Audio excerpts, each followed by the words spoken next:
السلام علیکم دوستوں، کیا آپ خود غرض لوگوں کو یا سیلفش ایٹیٹیوڈ کو پہچانتے ہیں؟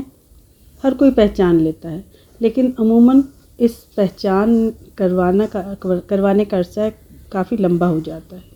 کیونکہ خود غرض لوگوں کے پاس اکثر بات چیت کو اپنے انداز میں جاری رکھنے، چلانے، بڑھانے کی صلاحیت پائی جاتی ہے، اور وہ اس طرح کی صلاحیت ہوتی ہے کہ آپ پہچان بھی نہیں پاتے اور آپ کا ان سے تعلق گہرے سے گہرا ہوتا چلا جاتا ہے۔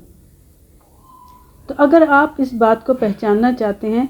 کہ خود غرض کون لوگ ہیں، یا آپ پہلی ملاقات میں آپ کو پتہ چل جائے، تو کچھ ایسی باتیں ہوتی ہیں جو وہ عموماً اپنی گفتگو میں استعمال کرتے ہیں۔ اگر آپ اس پہ غور کریں تو آپ کو پتہ چل جائے گا، جیسے کہ میں، میرا، مجھ سے۔ خود غرض لوگ اکثر بات چیت کو اپنی طرف موڑنے کی عادت رکھتے ہیں۔ یہ ہمیشہ واضح نہیں ہوتا، لیکن وہ عموماً ایسا ہی کرتے ہیں۔ غور کریں وہ کتنی بار اپنی گفتگو میں میں کا لفظ یوز کرتے ہیں کہ میں ایسا ہوں، میرے پاس ایسا ہے، میرے پاس ایسا ہونا چاہیے، یا میں یہ کر سکتا ہوں۔ اس کے علاوہ اگلا جملہ ان کا عموماً یہ ہوتا ہے یو شوڈ ہیو، یعنی کہ آپ کے پاس ایسا ہونا چاہیے یا آپ کو ایسا کرنا چاہیے۔ اس طرح کی جملے استعمال کر کے وہ عموماً اپنے خیالات یا فیصلے کو دوسرے پر مسلط کرنے کی کوشش کرتے ہیں۔ مجھے اپنی ایک فرینڈ کی بات یاد ہے جو عموماً مجھے یہ کہا کرتی تھی کہ آپ کو میرا مشورہ ماننا چاہیے تھا، آپ کو اس طرح کرنا چاہیے تھا۔ یہ ایک بہت اچھا طریقہ ہوتا ہے جس میں وہ فرد آپ کو ہمدرد لگتا ہے، لیکن عموماً ایسے لوگ خود غرض ہوتے ہیں جو اپنے فیصلے دوسرے پر مسلط کر رہے ہوتے ہیں۔ اب چونکہ ہم خود غرضی کی بات کر رہے ہیں، تو جب بات خود غرض لوگوں کی ہو تو ان کے پاس اکثر واقعات کا بڑا انوکھا ورژن ہوتا ہے، اور یہ ایک ایسا ورژن ہوتا ہے جو انہیں ہر حال میں بہتر ظاہر کرتا ہے، اور کسی بھی غلطی کا الزام یہ بہت آرام سے، بہت اچھے الفاظ میں دوسرے فرد پر ڈال دیتے ہیں۔ اس کو سائیکالوجی میں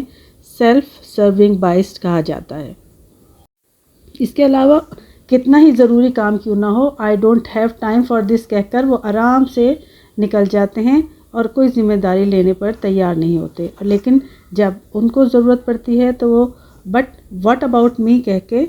اپنے آپ کو آگے لے آتے ہیں اور اپنی بات کرنا شروع کر دیتے ہیں۔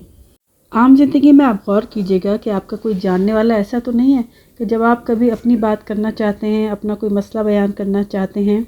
یا اپنی کوئی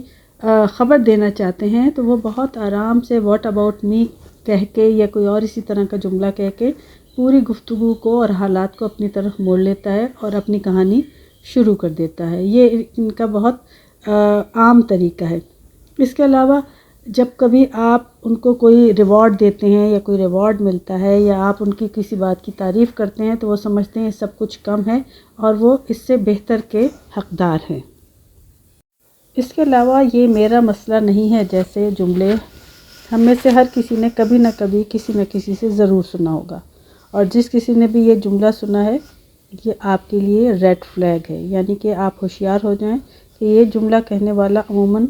خود غرض ہوتا ہے، کیونکہ وہ نہ کوئی رسپانسبلٹی لینا چاہتا ہے اور نہ آؤٹ آف دا وے جا کر کسی کی مدد کرنا چاہتا ہے۔ اگرچہ ہر کسی کے مسائل کو حل کرنا ہر کسی کی ذمہ داری نہیں ہے، لیکن ہمدردی کا تقاضا تو یہی ہے نا کہ ہم ضرور کسی کے لیے تسلی کا باعث بنیں۔ اس کے علاوہ ایک بہت سنا سنایا جملہ جو کوئی فرد کہہ سکتا ہے وہ یہ ہے کہ مجھے کسی کی ضرورت نہیں ہے۔ یہ بھی ہم نے کبھی نہ کبھی کہیں نہ کہیں سنا ہوتا ہے، لیکن ہم سب کو کسی نہ کسی طرح ایک دوسرے کی ضرورت ہوتی ہے، اور اس کو تسلیم کرنا ایک میچورٹی کی علامت ہوتی ہے۔ کوئی ہمدرد شخص اور میچور شخص اس بات کو تسلیم کرتا ہے کہ ہمیں ایک دوسرے کی ساتھ کی ضرورت ہے، اور ایک ایسا شخص جو اکثر اس بات پر اصرار کرتا ہے کہ اسے کسی کی ضرورت نہیں ہے، وہ اس کی طاقت کے بجائے اس کی خود غرضی کو ظاہر کرتا ہے۔ اب اتنی باتیں جاننے کے بعد ہم سب کو کانشیس ہو جانا چاہیے، لیکن اس کا مطلب یہ نہیں ہے کہ آپ کے پاس اگر کوئی ایسا فرد آئے تو آپ اس سے بات نہ کریں یا دوستی نہ کریں،